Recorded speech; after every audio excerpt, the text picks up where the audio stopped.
there was a cup on the table. I remember we were drinking water, a little paper cup. We were at this burrito place and you were like, if I could buy this cup for 5 cents and sell it to you for 7 cents, that's my passion. I feel like I can rule the world. I know I could be what I want to.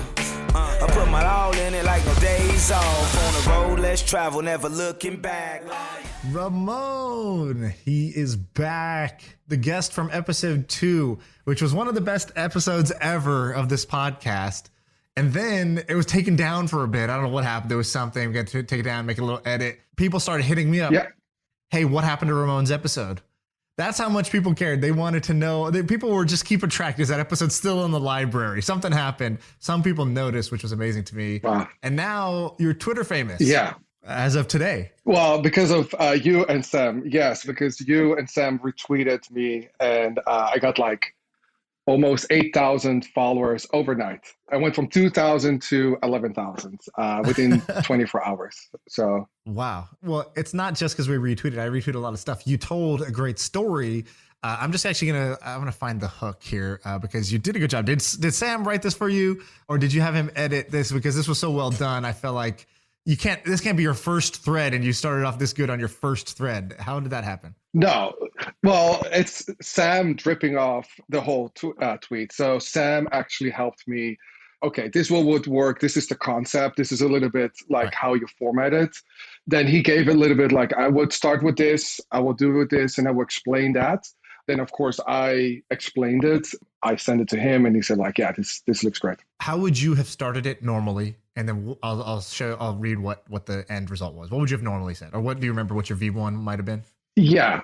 Well, like you and I are friends, so you also know me personally. Typically, I would not start off with like, I bought something for just little as X, and now we're doing Y. Right. I would not. Too braggy. Yes, but Sam said like, no, you need to do that, and it's true as well, right? So why not just explain it? That's what get people interested, and now I think we have 7,000 likes and a bunch, like 1,000 plus retweets. Here's what you said. You said 2.5 years ago, I bought a dog ramp business for $300,000. Already interesting. What the heck is a dog ramp business? Since then, I've sold $35 million of dog ramps. Boom. That's the hook, right?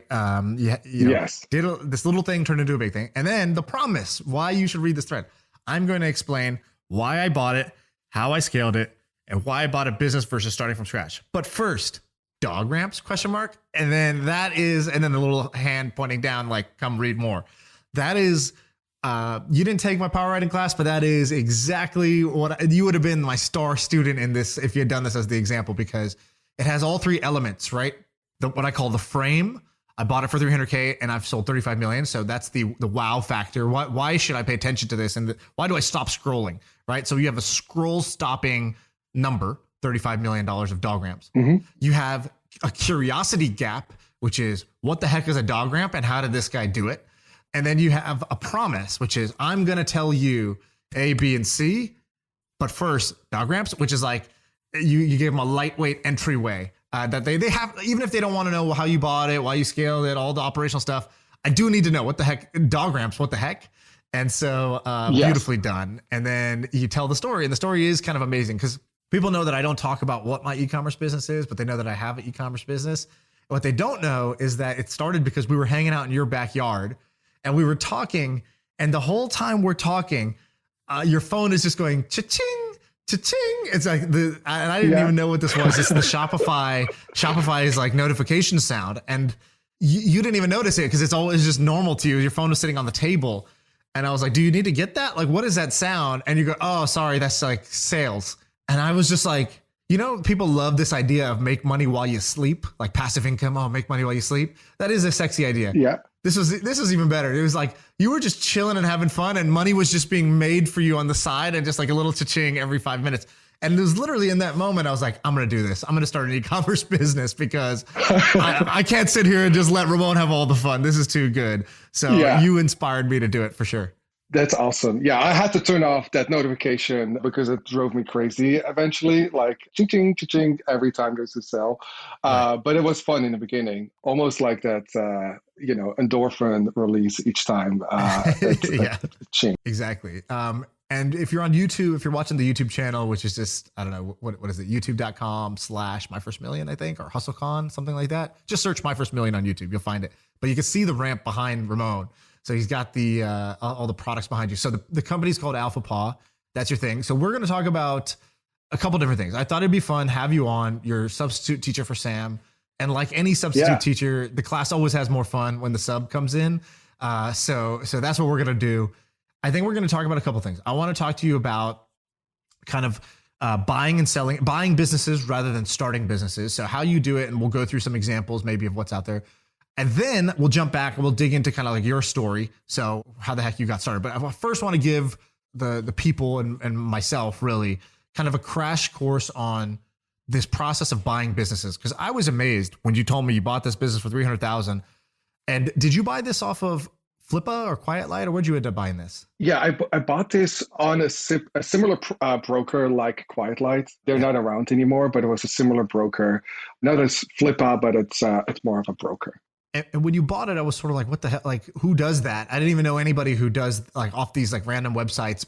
Like, I could see you buying something for a few $1,000s, but $300,000 I thought was a lot. And I was like, dog ramps, what the heck? And you had told me then that you're like, yeah, the business is doing good, and the person really wasn't doing any marketing, or they didn't run any Facebook ads, I think was the case. And so you just saw like a clear growth lever. So break it down, like, why do you do this? And then how do you do this buying businesses thing? Yeah, me personally, I think it's also like, what's your personal preference? What's your skill set? Some people are really good at going from 0 to 1, are really builders. Others are really good at going from 1 to 10, and those are, scalers. I'm not really good at building. I'm better at scaling. And so I like to buy versus build because it gives you a lot more speed. It gives you history and data. And it's similar like real estate, where I try to find crappy houses that you need to fix up, but in a good up and coming neighborhood, if that makes sense. Right. So good market. Yes, good market. There's a market fit. If this house was amazing, you would be able to rent this out for 2, 3, 4 times more than the current owner does. It's the same with websites. So I look for websites that have a good product mix, product fit, has history. It doesn't have to be, going really well. I'm not looking for websites that are overly optimized. So I tend to not buy websites from other internet marketers because they already did all the things that I probably would do for it. So it's not really room for growth. What was the person like, or what was the business like when you bought the dog ramp business? So describe kind of what you saw and what made you decide, yeah, I'm going to buy this one. Yeah, it solved a real problem. I wasn't aware that this is actually a problem. I have a dog, but I have a pit bull. I don't have a small dog. So there's a real problem for a niche audience that you really can target on Facebook. Those were the good old days that you really could niche target still on Facebook. It had not a lot of competition at that time. Not a lot of people were promoting ramps on Facebook, Instagram, or even Amazon. The website was a very crappy website where I knew that if we switched to Shopify, if we increase or improve the copy, the pictures, etc., the conversion rate would most likely increase. This case, the 2 founders were not doing any Facebook ads. There was no paid acquisition happening at all. And even though they had a decent sized customer database, they were not emailing even existing customers, let alone trying to capture, a cart abandonment people. So this was a good market, which is pets. Yep. It's, a house that you said, okay, if I renovate the kitchens, the floorboards, the countertops, which is like redoing the website and the branding of it, the copywriting. And then lastly, they're not even trying to rent it out. They don't post it on Craigslist. They don't have flyers out in the neighborhood saying, come rent my place, which is they weren't doing paid advertising to get customers. So you saw it, you bought it, and you grew it. What's another example? So let's walk through some real examples, and then you tell me kind of like what you like or dislike about some of these businesses. Because I know you did some research on what's out there today.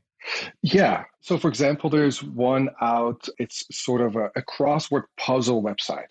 So think of when I think a lot of people play these Words with Friends games or Scrabble games, and then there's a website out there apparently that you can just put in your letters and it will give a bunch of words recommendations. Cheat codes website, yeah. Exactly. And I kind of love it because there's nothing to do. Like I think there's probably a database that's already pre-built that you can buy.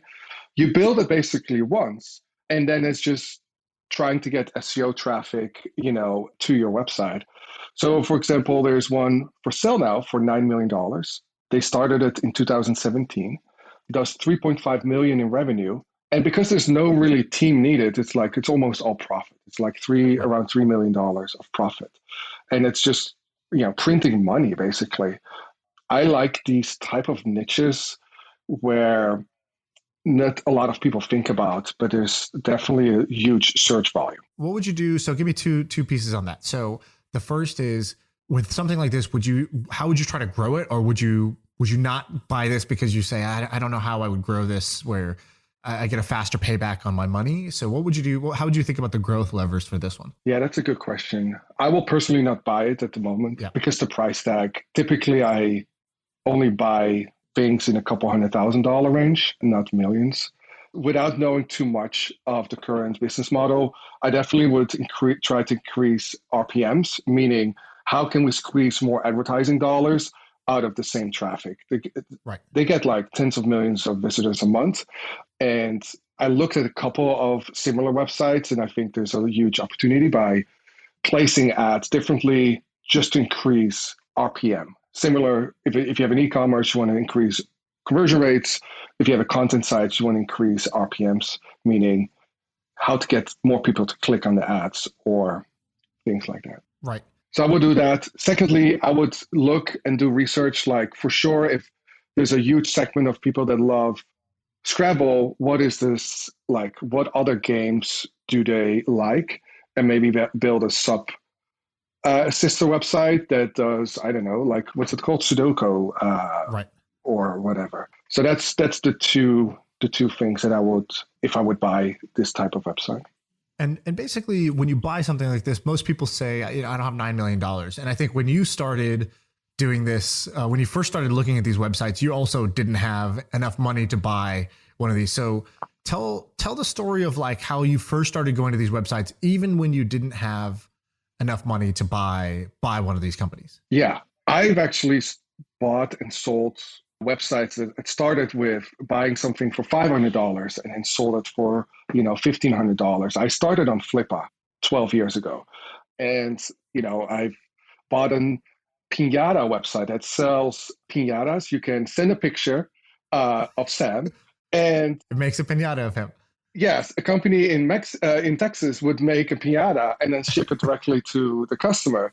So I bought that for $5,000. That's great to get it. Improved the website, traffic, and made my money back in 2.5 months, and then sold it a month later for $22,000.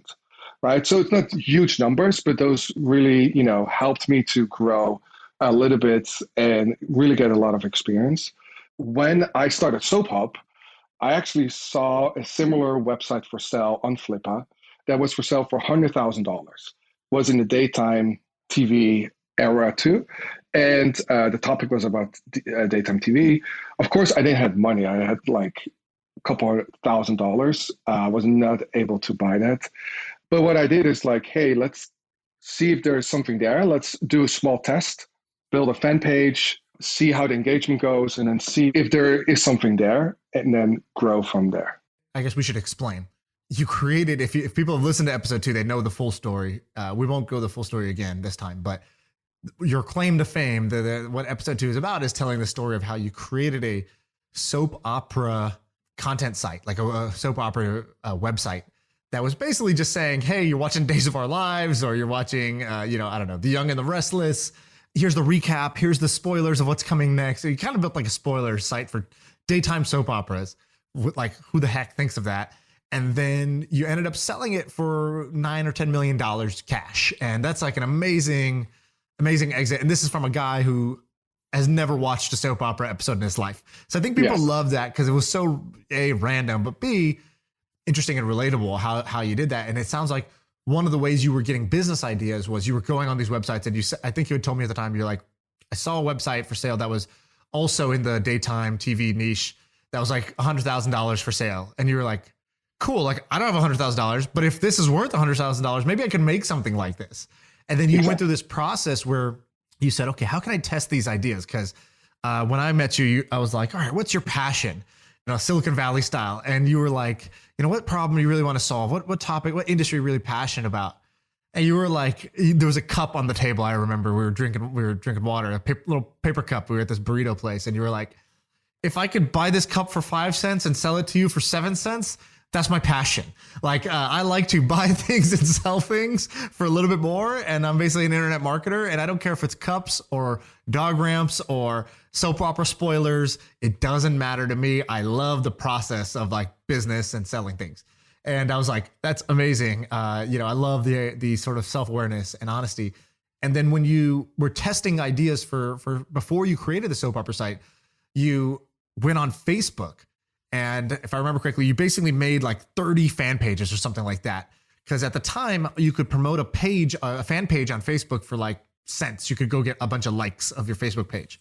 And a lot of likes weren't worth too much, but you could kind of test what topics are people most engaged with. What topics, if I post content in this page, will I get a bunch of likes for? And I think it ended up being like the top 3 were something like, what was it? It was like right-wing politics, like soap operas. And what was the last one? It was like wrestling or something like that. Yeah. Wrestling was really popular. Soaps and politics, cars were also pretty high up. Right. And then you were like, I hate politics. I don't want to do politics. What's the next best one? Soap operas. Okay. Hire this woman in the Midwest to write blogs every day about soap operas, and then drive traffic, baby. Let's go sell some paper cups. Exactly. And I just didn't really overthink it. I didn't wrote a business plan. I just went on Upwork.com. Hey, looking for a writer that can write soap opera spoilers, put a very simple blog up just to test to see would people go from Facebook onto a blog and write a story. And that's how it basically started. And then, started with 10 cents a day from Google AdSense, and then $1 a day, and then $10. And that's how it grew. Right. Okay. Let's look at a couple more deals, and then we'll jump around again. So give me another one that you saw before you came on the pod that you want to talk about. Yeah. So this is one I just saw an hour ago. I just thought it was interesting. It's a goat milk soap website. They sell goat milk. What the heck soap. Is that? Yes. So apparently goat milk soap is better for the environment, and it's better they say it's cruelty free, because apparently a lot of soaps, the traditional soaps, they do testing on animals, etc. So they claim, and forgive me for people that know about goat milk soap. This is the first time I heard about it, and that's why that intrigued me. It could probably be a product that people that use this are very passionate about it. Same like people that are into keto are super passionate, or there's tons of these examples where it's a pretty small niche, but people are so passionate that they will spread the word for you.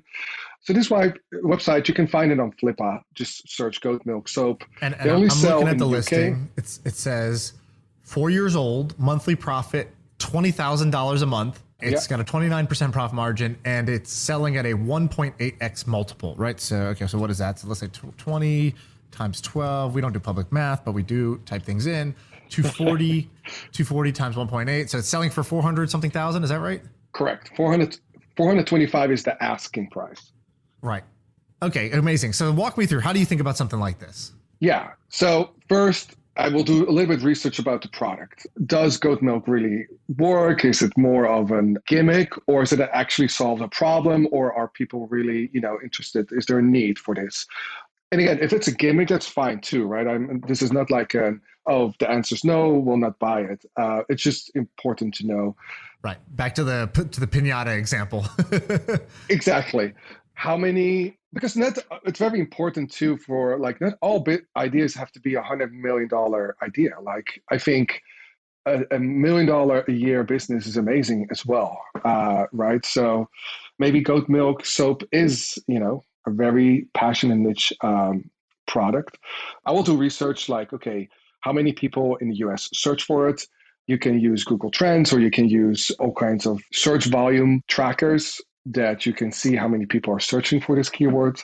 I will look on Instagram. Is there a rabbit fan base, like goat milk, fans, or Facebook groups? Then I will also look on Amazon. Is this sold on Amazon? If yes, how is the trend and what is the sales? And then you can use a tool called Helium 10 to see how much revenue a listing is doing. It's, by the way, a really amazing tool to do research. I do the same for pet products. I look what is trending on Amazon, what is, blowing out the water as far as sales, and then I will do research if we should also start selling that. Then I look, of course, on the business stuff, like business, is the trend up or down or flat? And also, like, most of the business I've bought were either flat or down, because that's how, you get, a good deal. So even if it's flat, even if it's not trending up, I still would, potentially buy it. What is important are the traffic channels diversified. Is 100 or 90% coming from just Facebook, or is it just emails, or is it just SEO? That could be a little bit, risky, especially if it's all paid traffic from Facebook, because all the e-commerce founders or listeners on this podcast will know, Apple can make an update and suddenly, the paid traffic landscape change. So I'm looking for diversified channels. Then, of course, I look at revenue, profit margins. So you can really calculate, like, okay, if I pump, is this going to be more of a scale where I can pump more money into Facebook? I put $1 in, I get $3 back. Or is this more like of a long-term play where I have to create SEO content that, is less costly, but it's a longer game? And then also what's important to understand what you're buying. Are there trademarks? Are there patents? Is there email subscribers? So in this case, they have 43,000 email subscribers. There's 33,000 SMS subscribers. I think there's a social media. All these things, in my opinion, are valuable, because that's the same with when I bought AlphaPaw. Had a huge Instagram following, a huge Facebook following. They had an email list. They had trademarks and patent. All that was, included in the sale. And if those are great. Those are the assets. And so let's take a business like this. Let's say it's $400,000 listing. How does it work? If you don't have 400 grand lying around, in a briefcase, like a evil genius, what do you do? How do you buy a business like this if you don't have 400 grand lying around? Yeah. So you can use SBA loans to buy internet businesses. SBA loan is basically a business loan, small business loan that I don't know when they started, a few years ago, where they now also fund internet businesses. And you can borrow up to 90%. So technically, you can buy something that is for sale for $400,000, and you only have to put down $40,000. And the interest rate is pretty low. It's anywhere between 5 and 7. So it's higher than a mortgage, but it's much lower than a traditional, a business loan for people like us. Right. Then the second thing you can do, when you see an asking price of $400,000, you can always, there's a cash upfront offer, and then you can offer like, hey, I will pay you $250,000 cash upfront at closing. The remaining $150K, I will pay you spread out over the next 12 months, interest-free. So every time I buy a business, that's never 100% cash on closing. I always have 60 to 80% cash on closing, and the remaining it's either seller's note or an earnout. And that keeps the seller, helpful, because they're, they need to help you out. Plus, it lowers the amount that you have to loan. So let's just do a little loan calculator. So the SBA loan is what, 10-year loan, something like that? Yes. So 10-year loan. So let's say you did the full amount, no seller financing, just for simplicity here. So you put down $40K. You're going to take the other $360K as an SBA loan. And let's say you're paying 6% a year for 10 years. So your monthly payment on that loan is going to be $4,000. This business makes $20,000 a month of profit. So you take the $20,000 a month of profit, you pay back your loan for 4. You're left with 16K of profit every month right now. So you could buy this today and be making money. And so that difference, let's say 16K, you only put down $40,000. So it only takes 2.5 months for you to get all your equity back. And then you're profitable every single month, and you can reinvest some of that into growth. So that's like a pretty sweet deal. And that's more than most people are making at their quote unquote safe job. Correct. And SBA, the beauty with SBA loans, they look at your personal credit history and et cetera, but they really look and make a decision, the lenders, on the business. So they will never fund you if there's too high of a risk, right? If they think like, oh, if we cannot, the borrower cannot pay the interest month over month. So it's an amazing tool. Actually, I spoke with Joe Valley from Quiet Light Broker today, and he told me a story. There was a woman, she bought a business for $1.25 million with an SBA loan 2 years ago, and just closed and sold the same business for 5.5, I believe. It was in the 5 range, but put only 10% down. So she didn't even put 200K down, but her return was, 4 million. Yeah. Yeah. So if done right, SBA loans is a really great tool, a great leverage tool to get into internet businesses or buy a business. Amazing. It's one of the tricks. Now, what do you give people a sense of? How do you make sure you're not buying a lemon? Yes, that's I get a question a lot. So when you go to flippa.com, I would be careful because flippa.com is a marketplace. Anybody can just upload their listing or their website and basically claim whatever. It's on you to do the due diligence. If you go to a broker like Quiet Light Brokers, they basically do all the vetting for you. They will look at the business, is everything legit? So the risk is much smaller. But regardless, if you're new to this, if you are, it's your first business, you can hire a due diligence company. Centurica.com is one. I think those are the biggest, well-known. You pay, it depends on the listing price, but it's as cheap as a couple $100, and it goes up from there. But they do all the due diligence for you. They look through all the traffic. Is it legit? Is the revenue legit? Is everything they claimed, is it all legit? And then they can come back to you with like, well, we looked at all the data, all the numbers. You bought it for 1.2, but we think it's actually worth 900K because these are the reasons. So definitely recommend going with a due diligence company like Centurica. Gotcha. Okay. And so these are businesses you could buy. What was the first kind of like, how the heck did you become you, right? So how are you figuring out how to do this? Give people kind of the, not you don't go deep into any one, but just describe kind of the journey, and then I might poke into some that sound interesting. So, okay, you're Ramon, you're born, and I don't know when you got your entrepreneurial start. What was the first kind of like entrepreneurial venture? Were you in your teens or 20s or what? My first real business was a construction business. I've done things before that, but they were like nothing really significant. But I think the way how I started the construction company is really my DNA, if that makes sense. Because if I look back, a lot of other companies, I started basically the same. I didn't know anything about construction. And the story, I will keep it very quick, but I think it's maybe could be helpful for people that maybe are overthinking steps or overthinking things. I was out of a job, was 20 years old, had to pay my rent. Co-worker of my mom said, I need a painter to paint the inside of my house. I can pay you X. I forgot the number, but it was like a month's worth of money that I made in 3 days. So I thought, oh, this is amazing. I can, be my own boss. It's a lot of money. The harder I work, the more money I make. That was really what intrigued me, right? Like if I can do this in 1 day, I will actually, make the same amount of money than in a whole month. So you got paid on your output, not your input. Correct. And as you know, like I'm a high school dropout, right? So there was not, that's. What year did you actually drop out? Officially 15, but I stopped really going when I was 14. Okay, so that's basically ninth grade, right? That's US ninth grade. I don't know what it is there. Okay. Actually, my mom actually got a letter from the board of school with an official waiver, like, okay, your son doesn't have to go to school because in Holland you have to go to school mandatory to 16.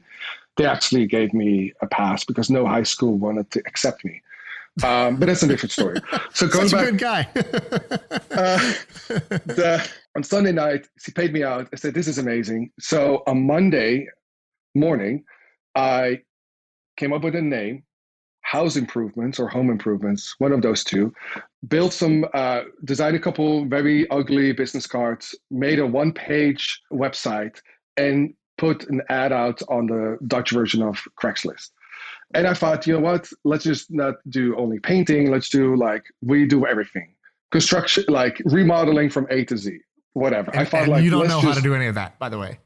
No, I don't know anything. I barely was able to paint. So what gives you that confidence to say, I'll renovate everything A to Z, and yet I don't know how to do anything A to Z? I think that's the naive thing, part of me that I still have is let's just see first if I can get a job and then figure out how to solve or do the job. And so an hour later or 2 hours later, I got an email from a guy saying, hey, I'm looking for an electrician. And I am rewiring the whole building, blah, blah, blah. Right. I said, sure, no problem. I will see you tomorrow morning. I'm a 9th grade dropout. I'll be there in 3 hours. I got this. Yeah. I went out to buy an official construction outfit.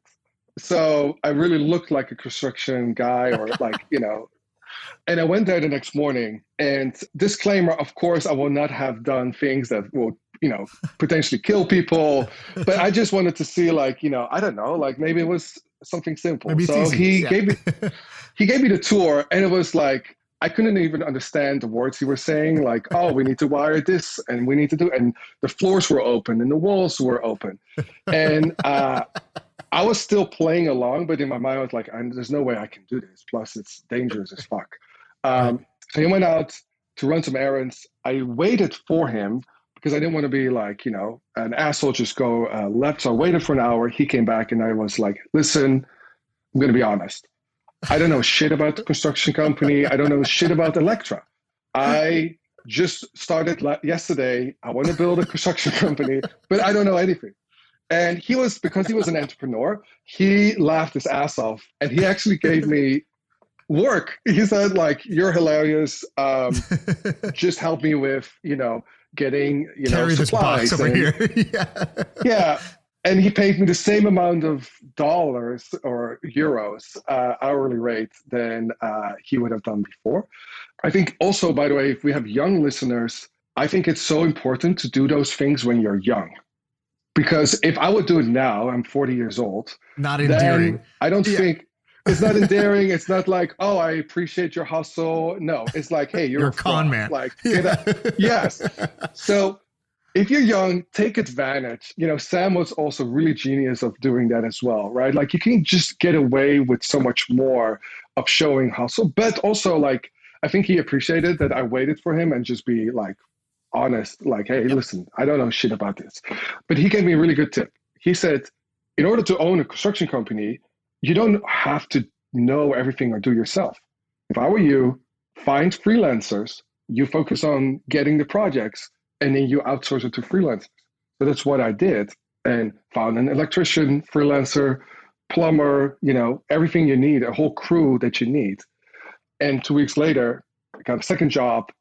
And I didn't do anything. I just had dispatched someone there. Yeah.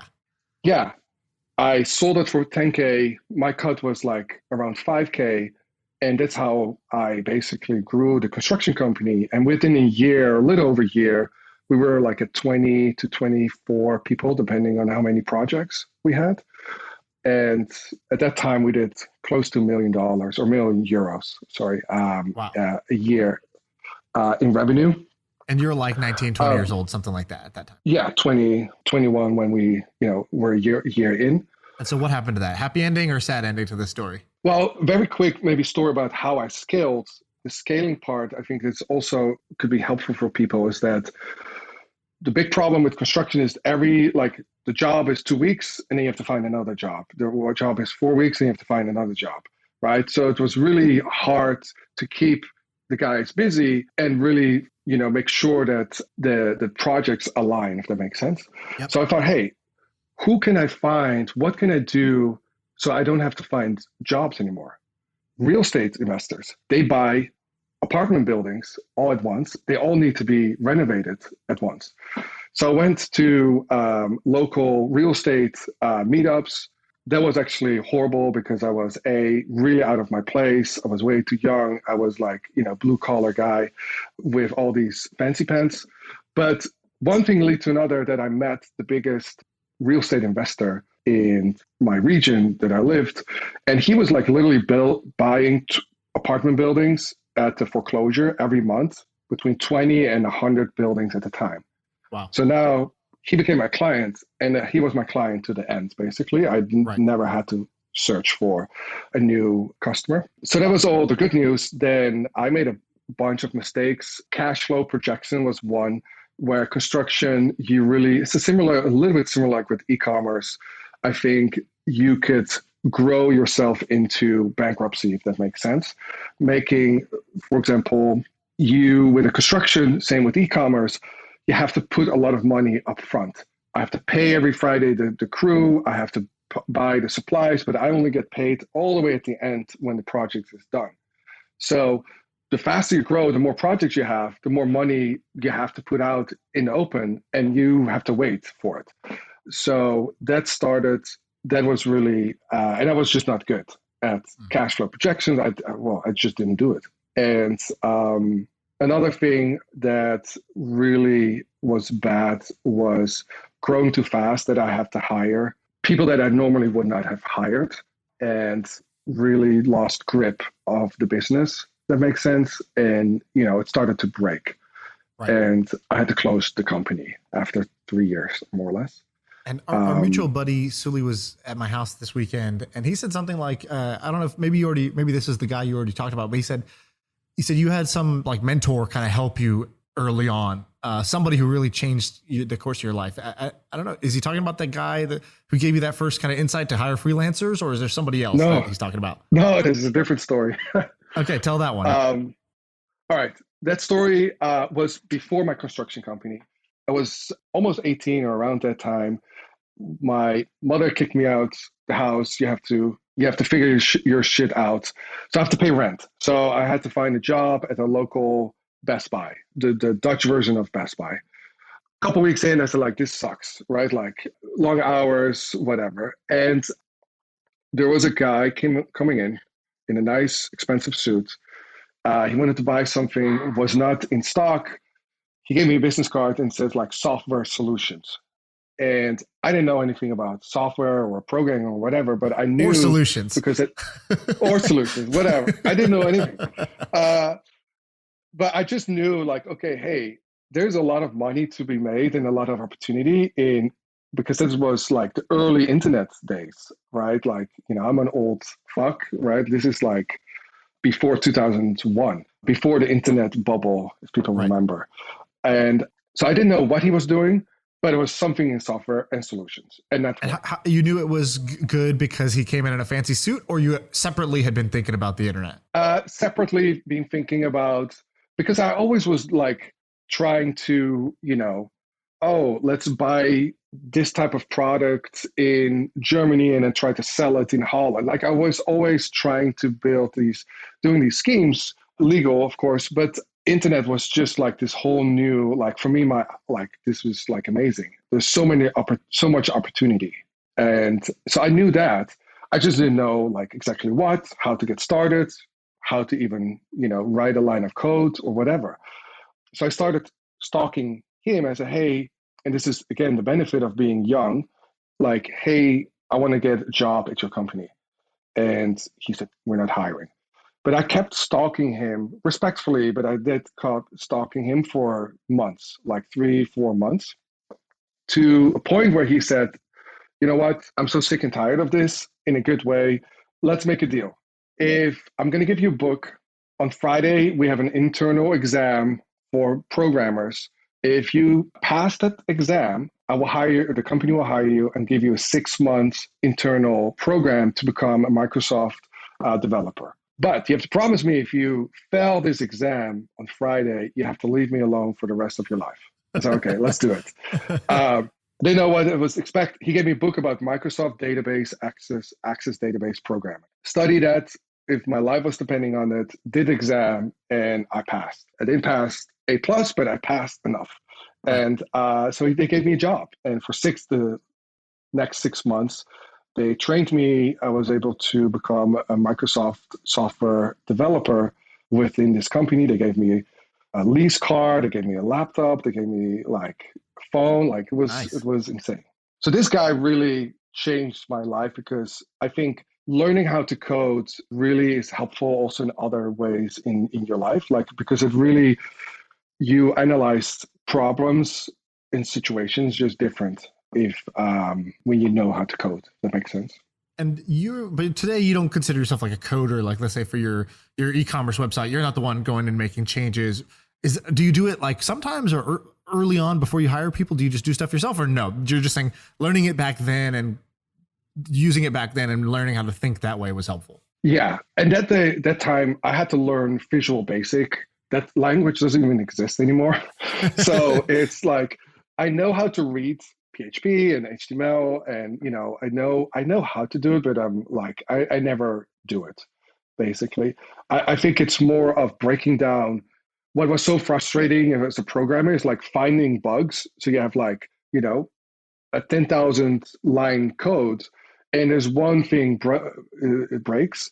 You have to go through like all the codes, but it really trains your brain like, okay, how to really try to narrow down what it could be and where the problem could be. And that mindset you can use in all kinds of other, real life situations. So I don't program right now. No. Okay, fair enough. And we got 5 minutes left. You had a game you wanted to play at the end. Let's do the game. Okay. So I wanted to ask you, it's very silly, but and why did you want to play this game, by the way? Because I think your audience would like to know these questions, okay. Like, would you rather? So it's a would you rather. Let's give the people what they want. Yes. All right. So here's the first one. Would you rather be the CEO of Apple or the president of the UFC? Ooh, okay. President of the UFC, like Dana White, too much travel. I'm traveling. I'm on the road all the time, dealing with all kinds of event planning. Like when I threw my wedding, I was like, this is the only event I'll ever throw like this. And for the UFC, every weekend they throw, a mega wedding. So no way I'm doing that. I also wouldn't really want to be the CEO of Apple. So I'll take the job. I'll go buy your company for $500 billion. I'll buy my company for $500 billion, and then I'll peace out. All right. That's awesome. I saw this on a meme, actually. Would you rather have dinner with Jay-Z or take $500,000 cash? $500,000 cash, easy. What would you do? Would you take dinner with Jay-Z? I feel like you might be I want a unique experience person. No? Yeah, I will take the cash too. There was a whole debate, like people saying like you should take Jay-Z because he's like, going to let's say $50,000 cash. $50,000 cash, I think, is a closer bet here. Yeah. Then I will, in the situation I'm right now, I will take the dinner. Yeah. If I had no money, I will take the cash. Right. Yeah. I'm in the same boat. I think the dinner's most likely going to be kind of lame, but I get a good story. Who knows? Maybe we hit it off. Maybe he's interesting. 500,000. That's you could go buy your charity dinner with Jay-Z for 90,000 and have the rest left over for goods after that. Or you can buy a goat milk soap website. Right? Yeah, exactly. Like, I mean, with 500,000. That's the question. Would I rather have that goat milk business today or this dinner with Jay-Z tomorrow? I'll take the goat milk business today. Thank you. Yeah. Let's do. Would you rather bootstrap $1 million business or VC back $10 million a year business? I think I would rather have a VC back $10 million a year business. I'll tell you why. I think that once you can get a business to $10 million, I think the odds of you being able to get it to 50 or 100 are quite high. I think 0 to 10 is a lot harder or more likely to round down to 0 than 10 will stay at 10. So I think 10 million, really what you're saying is, hey, just stick with it for a little bit longer and you'll be at 30, 40, 50, 70, something like that million within 2-3 years. So I think that's the case. And then I'm actually, a lot of people think VC means you're VC forever and that you're in this endless chase. they're like, well, the VCs say you need to grow. The VCs say, you'll have to raise your next round. My experience with VCs has actually been quite different, which is VCs give you the money. They might want you to do something, but it's your call what you do. And like, you can raise one round and never raise again from VC, or you can raise one round and grow at the pace you want. They might strongly advise you to do something, but it's on you to say, look, are you going to fire me? Do you have the power to do that? Are you going to fire me? If not, then I'm going to need you to, shut the fuck up and stay in the back seat and like, let me do what I'm going to do here. So I think the $10 million business is just better than the bootstrap to 1 million. Then a very quick, for the listeners that have an idea, but not the capital, would you tell them to try to get VC money or try to get the company started, get some revenue, and then do the VC route? Or yeah, I mean, this is going to sound cliche, but it's true. And whoever is doing this needs to hear this, which is the raising money is not the goal. Like, so a lot of people are like, hey, I want to talk to you. Like, I'll invest in a company, and they'll say, I want to talk to you about, what metrics we need to do to be able to raise an A in 9 months, or, we're starting planning for our Series B. Want to talk to you about what metrics we need to do to hit the B. And I'm like, I understand what they're saying, and it's good to be thoughtful and plan, but there's this sort of implication that raising money is the milestone. And it's like, oh, what does this business need to do to be able to achieve this outcome? And it's actually the opposite. I have a business outcome I'm trying to get to. I'm trying to get to 10 million in revenue with 20% EBITDA, or I'm trying to get 20% market share in this market, or 5%. I want to grow 20% a month. You have a business outcome in mind. And then you just say, do I need more money to make that happen? Yes or no? Money is the fuel. It is not the destination. It's not the point of the journey for raising money. And so I would just say, like, yeah, when you have the idea, the goal is, okay, well, I need to get like 1 customer, 10 customers, 100 customers, 1,000 customers. You start doing that. And then at some point, if you get stuck because you lack the money, meaning you need to go buy inventory, or your paid ads are working, you just need to spend more to get to the next milestone, then you raise the money. Don't raise as your excuse to go do the business. Yeah. And you also see a lot of deals or people approaching you, and me in a little bit lesser way, but I do feel like there's a lot of people think they need money to launch a business, right, but actually don't, because they think, oh, it needs to be pretty, or it has to have all these functionalities. But maybe they could just like start with one functionality and just have a Fiverr designer just do it, and do it, at least get started. Yeah, my favorite people to fund are people who have created a company and like made all the mistakes, ended up with a small win where they got a taste of winning, but not enough to go retire on a yacht.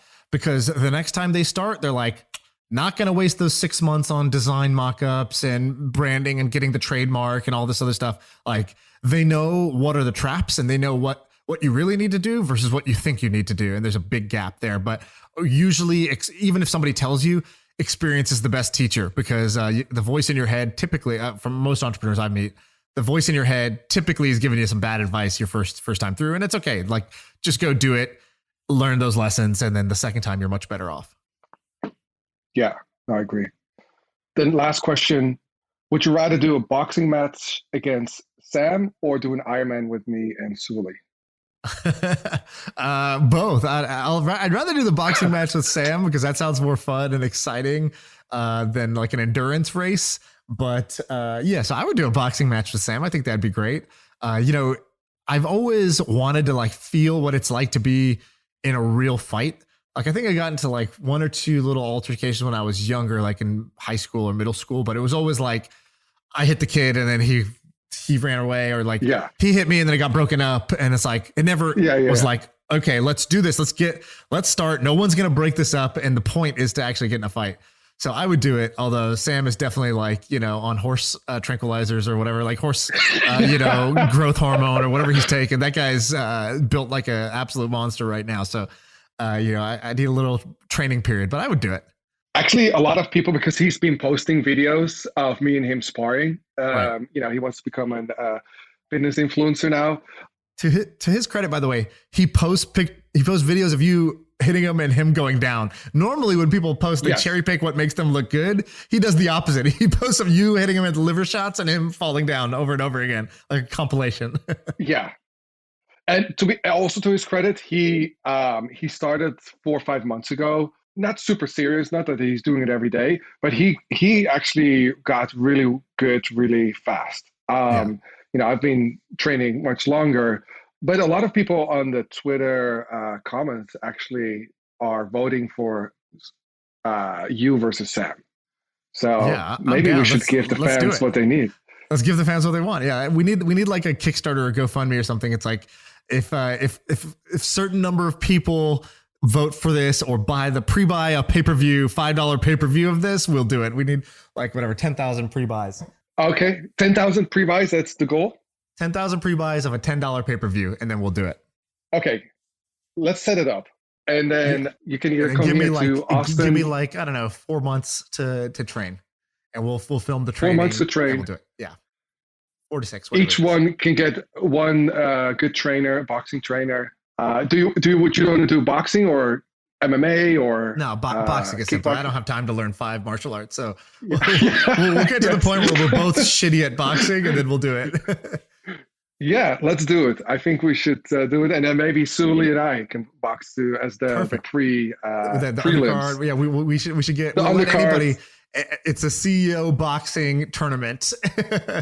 Yes, and we stream it. And we do it in a really small ratchet like boxing gym here in Austin, or we can go there and then we'll just stream it for the people. Right. 10,000 pre-buys. That's a lot, but I think it's doable.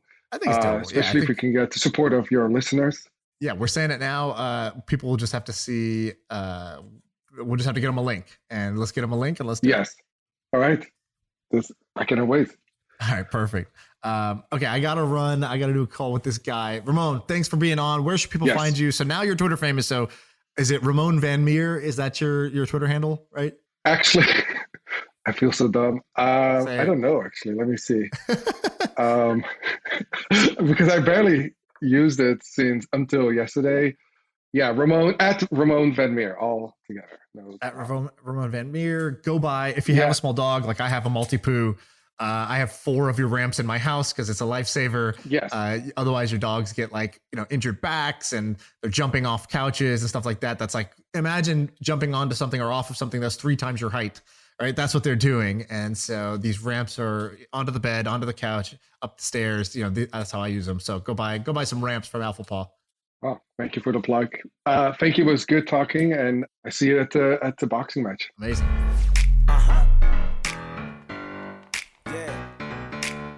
I feel like I can rule the world. I know I could be what I want to. I put my all in it like no days off. On the road, let's travel, never looking back.